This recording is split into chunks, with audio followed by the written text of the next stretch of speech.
Nesse vídeo vamos falar sobre os capítulos 10 a 12 de 1 Crônicas. Parabéns! Você conseguiu ler os 9 capítulos difíceis, talvez os mais difíceis da Bíblia. Você conseguiu ler e chegou no 10. Agora vai começar a contar a história novamente. É verdade que é uma história que você já leu em Samuel e em Reis, mas vem com muitos outros detalhes, deixa fora algumas coisas, coloca outras coisas. Muito interessante, completa algumas dúvidas que a gente tem, que é causado pela leitura de Samuel e Reis, e esclarece algumas dúvidas de uma forma muito clara. E começa então com a morte de Saul. Por quê? Porque a meta de Esdras, o autor aqui, é falar sobre Davi, e sobre Salomão, e sobre o templo.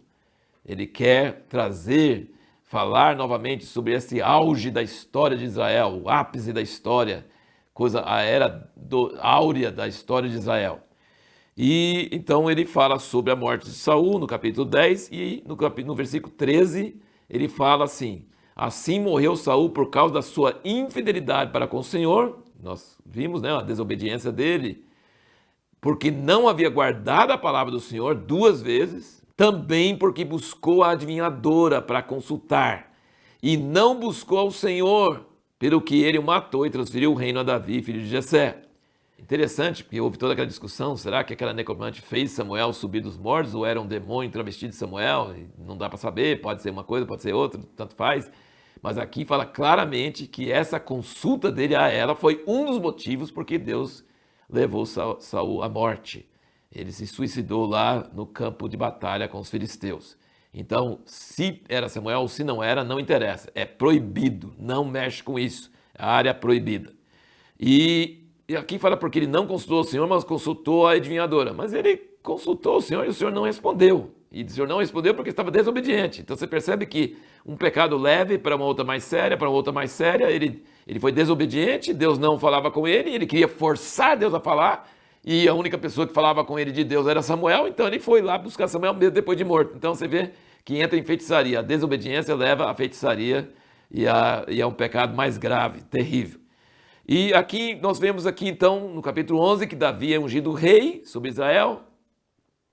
Não entra nos detalhes sobre o reinado dele daqueles 7 anos e meio lá em Hebron, que é imediato para todo Israel, todas as tribos de Israel vindo ungir ele rei. Lembra que nós falamos, a monarquia de Israel não era constitucionalista, porque não tinha constituição, e não era totalitário, porque ele tinha que fazer aliança com os anciãos de Israel. Ele fazia aliança com Deus e com os anciãos de Israel. Era baseado nessa aliança que ele reinava. Então não era um reinado totalitário. Eu mando porque eu venci, porque eu fiz isso. Não, ele tinha que ter aliança com os anciãos de Israel.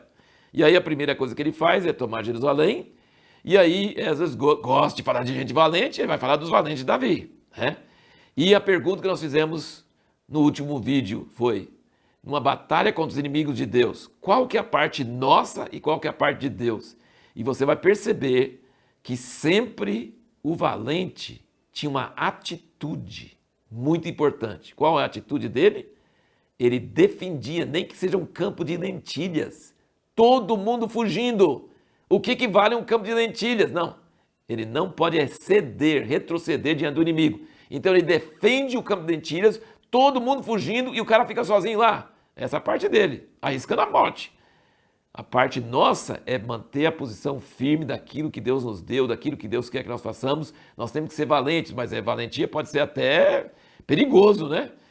Mas a parte de Deus é quando nós defendemos uma coisa, Deus opera um grande livramento.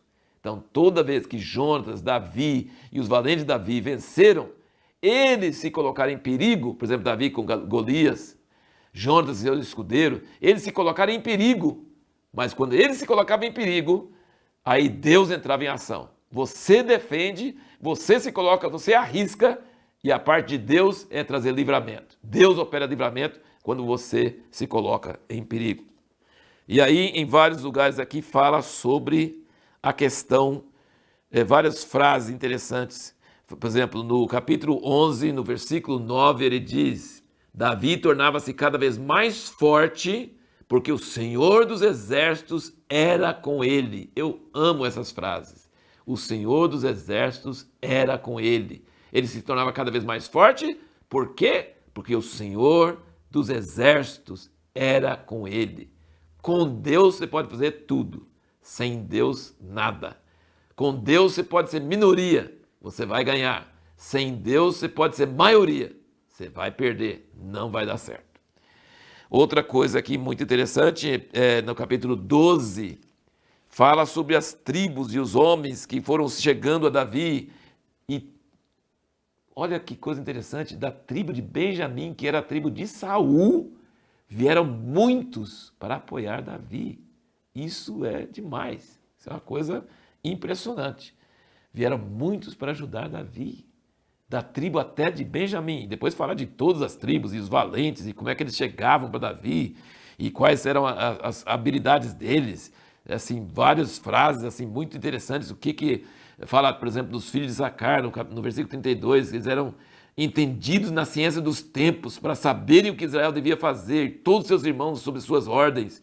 Então, mas tem uma frase que resume tudo, que é o versículo 22, que diz assim: de dia em dia concorriam a Davi para ajudar, até que se fez um grande exército, como o exército de Deus. Que coisa preciosa e maravilhosa.